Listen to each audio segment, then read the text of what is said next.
Hello students, my self BP Singh.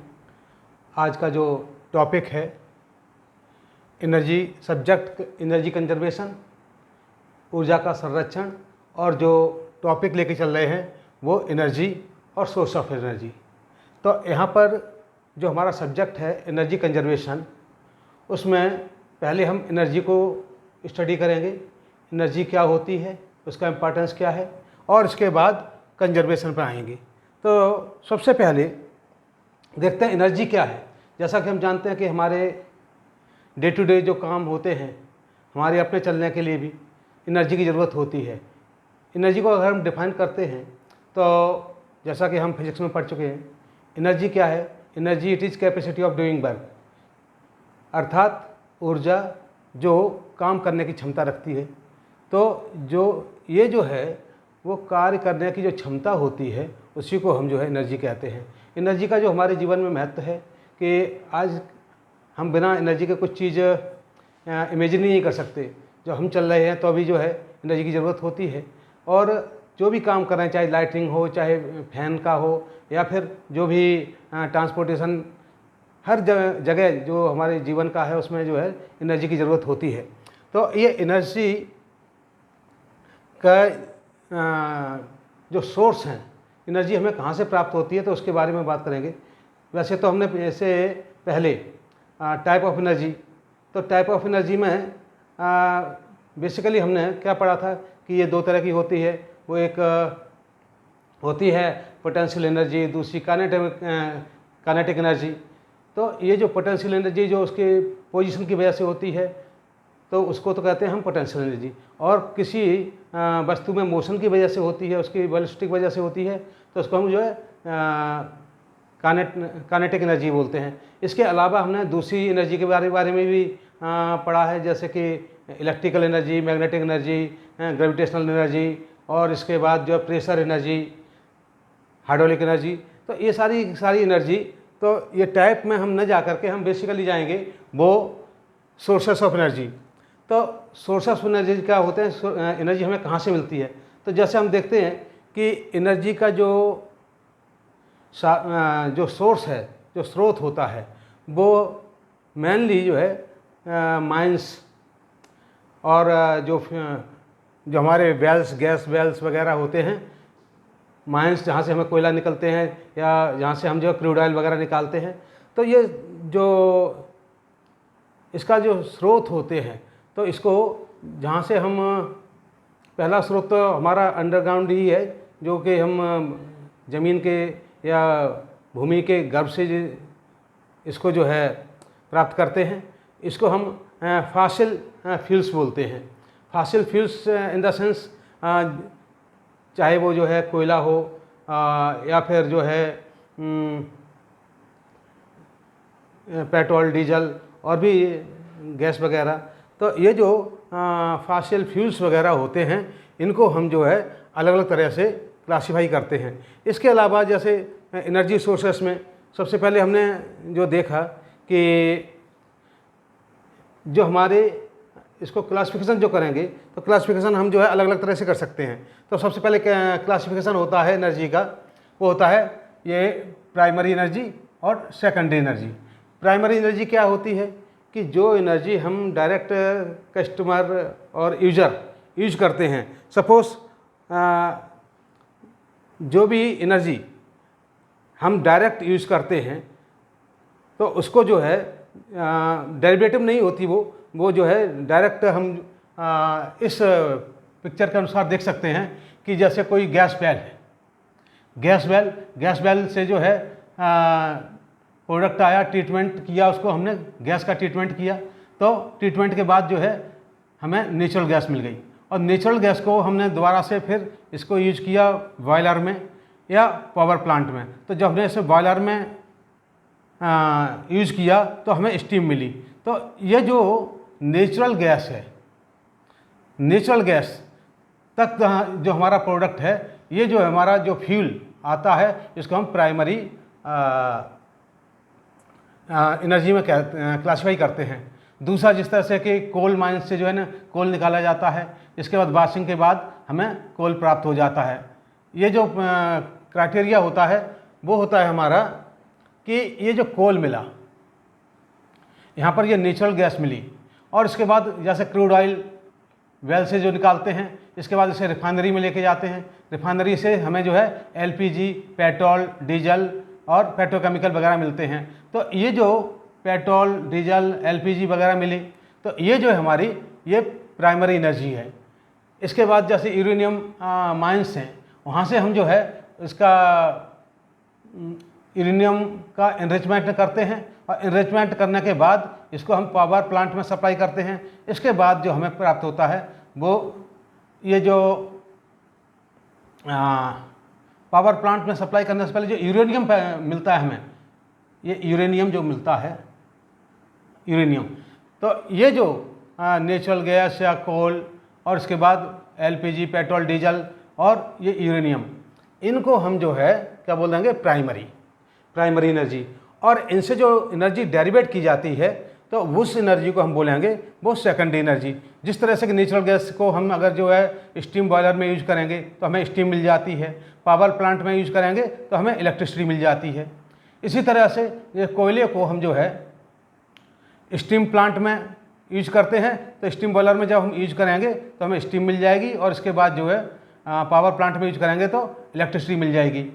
इसके बाद ये यूरेनियम को अगर हम पावर प्लांट में यूज करते हैं तो इलेक्ट्रिसिटी मिल जाती है। तो ये स्टीम और इलेक्ट्रिसिटी, ये जो है ये हमारी सेकेंडरी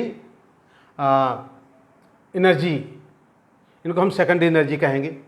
अच्छा, दूसरा ये क्लासिफिकेशन होता है कन्वेंशनल और non conventional. Conventional, non conventional, इसका मतलब कन्वेंशनल का मतलब जो परंपरागत स्रोत होते हैं और दूसरे नॉन परंपरागत, गैर परंपरागत। तो ये जो कन्वेंशनल एनर्जी होती है, बेसिकली ये वो सोर्स होते हैं जिनको हम रिन्यू नहीं कर सकते। मीन्स ये जो स्रोत होते हैं दे आर एक्सहॉस्टेबल।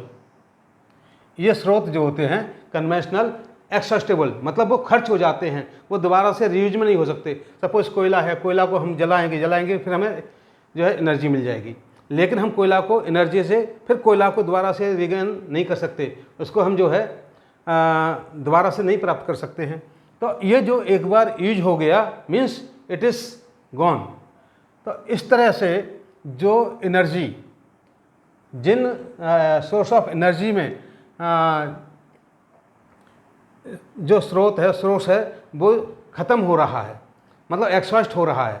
तो जो एक्सहॉस्टेबल स्टोर है means we can not renew it, we can not reproduce it.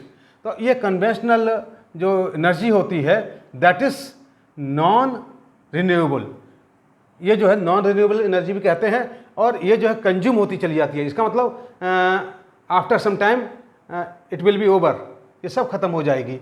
तो इसलिए जो है ये कन्वेंशनल एनर्जी, जिस तरह से कि हमारी ये नेचुरल गैस हो गई, कोल हो गया, पेट्रोल, डीजल, पेट्रोलियम वगैरह, ये सारे के सारे जो है वो आते हैं हमारे कन्वेंशनल एनर्जी में। अच्छा, इसके बाद है non conventional energy. Non conventional energy means this energy is renewable, means इसको हम दोबारा से फिर प्रोड्यूस कर सकते हैं, रीगन कर सकते हैं। इसका मतलब ये जो हमारी नॉन कन्वेंशनल एनर्जी है ये कौन कौन सी है, इसके लिए अगर हम देखते हैं तो नॉन कन्वेंशनल में हमें मिलेगी जिस तरह से सोलर एनर्जी हो गई, इसके बाद दूसरी जियोथर्मल एनर्जी हो गई, इसके बाद हाइड्रो पावर, हाइड्रो एनर्जी हो गई। तो ये जो एनर्जी, बायोमास एनर्जी हो गई, इसके बाद टाइडल एनर्जी हो गई। तो ये जो इतने भी सोर्स हैं, यहाँ से जो हमें एनर्जी मिलती है उसको हम नॉन कन्वेंशनल एनर्जी कहते हैं। मीन्स ये जो एनर्जी होती है वो रिन्यूएबल एनर्जी होती है। ये एनर्जी, इसको हम renewable energy means this is not exhaustible, it is inexhaustible. इसका मतलब कि हम इसको जो है दोबारा से फिर यूज कर सकते हैं। जिस तरह से कि हमारी सोलर एनर्जी है, सोलर एनर्जी मीन्स इसका स्रोत जो है वो बहुत ही लार्ज है, तो एक बार हम यूज कर लेंगे फिर दोबारा फिर यूज कर सकते हैं। Means it is continuous, the source is continuous, so this is renewable energy. इसी तरह से विंड एनर्जी है। विंड एनर्जी क्या है कि इट इज़ नॉट एक्सॉस्टेबल। इसको हम जैसे भी विंड चलेगी, air is moving, we call it wind. तो जैसे ही विंड चलती है तो उस समय जो है जो भी इसकी पावर होती है उसको हम यूज करते हैं और उसको उस एनर्जी को जो है हम क्लासीफाई करते हैं नॉन कन्वेंशनल में। इसके बाद टाइडल, जो ज्वार भाटा से संबंधित पानी को इकट्ठा करके और उसके बाद जो है उसको पानी को एनर्जी जनरेशन के लिए यूज करते हैं। या फिर दूसरा टाइडल के बाद हाइड्रो पावर प्लांट जो होते हैं, हाइड्रो एनर्जी। तो उस एनर्जी को जो है हम नॉन कन्वेंशनल एनर्जी में क्लासीफाई करते हैं। अच्छा, ये नॉन कन्वेंशनल एनर्जी जो होती है दैट इज़ रिन्यूएबल एनर्जी और कन्वेंशनल एनर्जी होती है नॉन रिन्यूएबल एनर्जी। दूसरे शब्दों में हम कह सकते हैं कि कन्वेंशनल एनर्जी इट इज़ एक्सॉस्टेबल, ये खर्च होने वाली एनर्जी होती है, और जबकि नॉन कन्वेंशनल जो होती है ये खर्च तो होती है लेकिन इसका स्टॉक जो है, स्टोर जो है वो कम नहीं होता है। इसका मतलब स्रोत से ये कंटिन्यूअस सप्लाई होती रहती है। इसके बाद हम देखते हैं कि इसको अलग सिस्टम से भी हम जो है कॉमर्शियल बेसिस पर भी इसको आप क्लासीफाई कर सकते हैं। और अगर उस तरह से करते हैं तो इस सोर्स ऑफ एनर्जी को हम ये कॉमर्शियल एंड नॉन कॉमर्शियल दो तरह से डिवाइड करते हैं, कॉमर्शियल एंड नॉन कॉमर्शियल। तो कॉमर्शियल एनर्जी कौन सी होती है? जो एनर्जी हमें मार्केट में प्राइस पे करने के बाद मिल जाती है, जिस तरह से कि इलेक्ट्रिकल एनर्जी होती है, ठीक है, उसको हम जो है प्राइस पे करते हैं और इसके बाद वो हमें मिल जाती है। तो जो चीज़ हमें मार्केट में, जो एनर्जी हमें मार्केट में उपलब्ध होती है और इसके लिए हमें पे करना पड़ता है तो उसको तो हम बोलते हैं कॉमर्शियल एनर्जी। तो इसमें जो है इलेक्ट्रिसिटी हो गई, हमारा डीजल हो गया, पेट्रोल हो गया, कोल हो गया, नेचुरल गैसेस हो गई, ये सारी के सारे जो है वो कॉमर्शियल एनर्जी में आते हैं। नॉन कॉमर्शियल एनर्जी क्या होती है? नॉन कॉमर्शियल एनर्जी मीन्स हम ये एनर्जी तो है और इसका हम यूज भी करते हैं but we are not paying for it. जिस तरह से कि हम कपड़े को सुखाते हैं सनलाइट में डाल करके, तो एनर्जी तो है, we are using but we are not paying. इसी तरह से लकड़ी को जलाते हैं और जो है ना ये ठंड में अलाव वगैरह जलाते हैं, तो ये भी जो है हमारी नॉन कॉमर्शियल एनर्जी है। इसके बाद जो हम जिस तरह से कि थ्रेसिंग वगैरह करते हैं, जिस तरह से एग्रीकल्चर में जो यूज़ करते हैं थ्रेसिंग वगैरह करने के लिए जो विंड का यूज़ करते हैं, तो वो भी जो है हमारी नॉन कॉमर्शियल एनर्जी में आती है। और इसके बाद जो ऑयल वगैरह निकालने के लिए जो कोयले वगैरह होते हैं ना, तो उसमें जो हम यूज़ करते हैं जो एनिमल पावर का यूज़ करते हैं, तो वो भी जो हमारी ये नॉन कॉमर्शियल एनर्जी में आती है। तो इस तरह से हम देखते हैं कि एनर्जी जो है वो हम mainly conventional, non conventional, renewable, non renewable और इसके बाद कॉमर्शियल, नॉन कॉमर्शियल, और इसके बाद ये प्राइमरी एंड सेकेंडरी बेसिस पर क्लासीफाई करते हैं। अच्छा, इसका कहीं कहीं आपको इस तरह का भी उदाहरण मिल जाएगा कि प्राइमरी एनर्जी को हम जो है कन्वेंशनल, नॉन कन्वेंशनल या रिन्यूएबल और नॉन रिन्यूएबल, इसके बाद कॉमर्शियल या नॉन कॉमर्शियल में भी डिवाइड कर सकते हैं। तो इस तरह से जो एनर्जी का क्लासिफिकेशन किया तो उसमें जो है बेसिकली यही चीज़ हमने देखी कि एनर्जी का जो सोर्स है वो परमानेंट नहीं है, वो एक्सॉस्ट भी होते हैं और जो है कुछ एनर्जी के सोर्सेस हैं वो जो है परमानेंट भी होते हैं। तो जो भी चीज़ हमें भूगर्भ से मिल रही है means we are getting from mines, तो जो हमें माइंस से स्टॉक मिल रहा है तो वो जो है एक that is reserve stock, means that is not ever, मतलब नेवर लास्टिंग। वो जो है नेवर लास्टिंग नहीं है, वो ख़त्म हो जाएगा, कंज्यूम हो जाएगा and then that stock will be over. तो उसमें जो है ये प्रोसेसिंग में ये थाउजेंड्स ऑफ ईयर्स लगते हैं। तो ये जो है जितनी जल्दी हम इसका कंजम्पशन करते हैं उतनी जल्दी इसका प्रोडक्शन नहीं होता है कि because it is a natural process. तो जब इसका कंजम्पशन नहीं होता है और इसका जो है इसका मतलब प्रोडक्शन नहीं होता है और कंजम्पशन ज़्यादा होता है तो क्या है, इसका जो है स्टॉक धीरे धीरे ख़त्म होने लगता है। तो यहाँ पर हम जो है जो मेन एनर्जी को जब हम स्टडी करेंगे तो यहाँ पर जो एनर्जी हम कॉमर्शियल यूज़ में लेते हैं या जो हम डे टू डे अपने लाइफ में यूज़ करेंगे तो ये जो है बहुत बड़ी मात्रा में होती है। वैसे तो हमने देखा है कि इसका यूनिट जो है जूल या कैलोरी होता है, लेकिन अगर जो है हम ये सेक्टर बेसिस पर देखें या प्रोडक्शन बेसिस पर देखें तो उस केस में हम जो है ये TOE tonnes of oil equivalent, tonnes of oil equivalent, इसका मतलब इस यूनिट को हम यूज करते हैं TOE का। TOE इसका मतलब 1 TOE it is equal to 10 × 10⁶ kilo calorie, या ये होता है 11630 किलोवाट आवर या 41870 mega joule.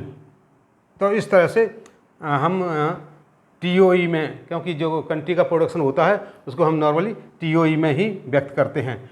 टनीस of oil equivalent means 1 ton oil को बर्न करने के बाद जितनी हमें एनर्जी मिलती है तो उसको हम जो है TOE कहते हैं। या उतनी एनर्जी अगर किसी दूसरे प्रोडक्ट से मिलती है तो उसको हम जो है TOE में ही मतलब उससे ही कंपैरिजन करते हैं। तो इस तरह से हमने जो है ये एनर्जी के सोर्स वगैरह के बारे में देखा। अगर हम इसको और देखते हैं कि अलग अलग तरह से,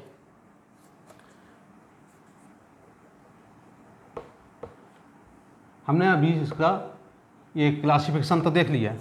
अब क्लासिफिकेशन के बाद ये कन्वेंशनल, तो कन्वेंशनल में हमने क्या काम किया कि जो प्राइमरी एनर्जी का फ्लो चार्ट वगैरह दिखाया था तो उसमें जैसे कोल हो गया, CNG हो गई, पेट्रोल डीजल हो गई, पेट्रोल डीजल, इस तरह से ये जो कंज्यूमेबल हैं या एक्सेस्टेबल हैं ये कन्वेंशनल। तो ये इसके सोर्स जो है वो बता दिया कि they are received from the mines, coal mines हो गई या हमारी गैस माइंस हो गई, तो उसमें से गैस बेल बोलते हैं, गैस बेल से। दूसरा होता है नॉन कन्वेंशनल। तो नॉन कन्वेंशनल में नंबर 1 सोलर एनर्जी हो गई, नंबर 2 विंड एनर्जी हो गई,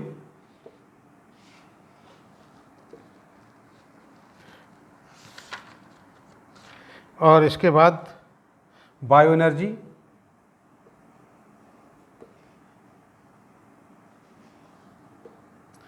हाइड्रो एनर्जी,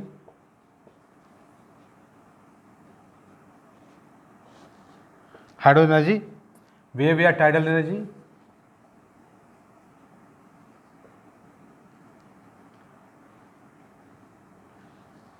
और इसके बाद जियोथर्मल एनर्जी।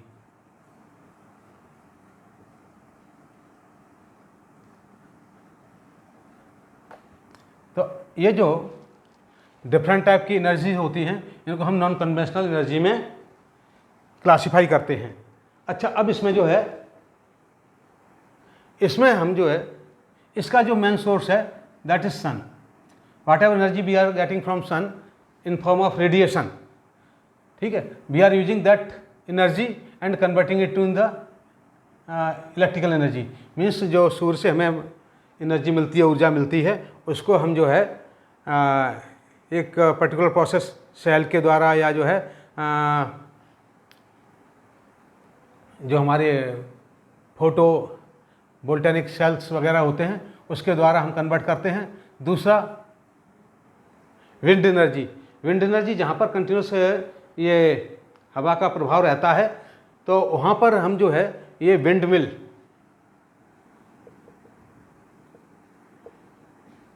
विंड व्हील का प्रयोग करते हैं और इनसे हम जो है इलेक्ट्रिसिटी को जनरेट करते हैं। इसके बाद हम जो है बायोमास एनर्जी से भी जो है इसका भी यूज़ करते हैं। ये जो है जो हमारे जो वेस्टफुल मटेरियल होता है, जिस तरह से कि ये गोबर हो गया, दूसरे पत्ते वगैरह हो गए और दूसरे जो सड़े हुए जो डंठल वगैरह और जो डालियाँ वगैरह होती हैं, उनकी सहायता से हम जो है हम बायो एनर्जी को प्रोडक्शन करते हैं। इसके बाद हाइड्रो एनर्जी मीन्स जो है अगर हमारे पास पानी उपलब्ध है और उसको जो है जैसे नदी में या कहीं पर भी पानी इतना ज़्यादा प्लेंटी वाटर इज़ अवेलेबल, तो उसमें जो है हम बांध बना करके वहाँ से जो है हाइट से जो पानी को लेते हैं और उस एनर्जी का हम उपयोग करते हैं इलेक्ट्रिसिटी जनरेशन के लिए। इसके बाद टाइडल एनर्जी, जैसा कि हम जानते हैं कि टाइड में क्या होता है कि जो पानी है समुद्र के किनारे जो पानी है वो जो है काफ़ी ऊंची लहरें आती हैं, तो थोड़ा पार्टीशन करके उनको बना करके उन लहरों को जो है उसके किनारे पर, समुद्र के किनारे पर उनको पानी को रोक लिया जाता है और फिर उसी पानी का उपयोग हम जो है हाइड्रो पावर प्लांट के रूप में करते हैं और उससे जो है हम इलेक्ट्रिसिटी जनरेट करते हैं। इसके बाद ये जियोथर्मल एनर्जी, और जो जियोथर्मल एनर्जी है इसके बारे में हमें पता है कि जो ज़मीन का अंदर का जो हिस्सा होता है means inner part of the earth, that is very hot and there that particular energy it can be utilise also to produce the steam. तो अगर जो है हम ज़मीन के अंदर जो हीट है उसको हम जो है वेल के द्वारा उसमें पानी डाल करके और वहाँ से जो है स्टीम को निकालते हैं, तो इस स्टीम को फिर जो है हम टरबाइन पर यूज करने के बाद इलेक्ट्रिसिटी के लिए जनरेट करने के लिए यूज़ कर सकते हैं, तो इसको हम जो है जियोथर्मल एनर्जी कहते हैं। तो ये जो अलग अलग हमने पार्ट्स बताए, solar energy, wind energy, bio energy, hydro energy, wave और टाइडल एनर्जी और जियोथर्मल एनर्जी, ये सारी की सारी एनर्जी जो है वो नॉन कन्वेंशनल हैं और इनको हम जो है इसमें इसके अलावा न्यूक्लियर एनर्जी,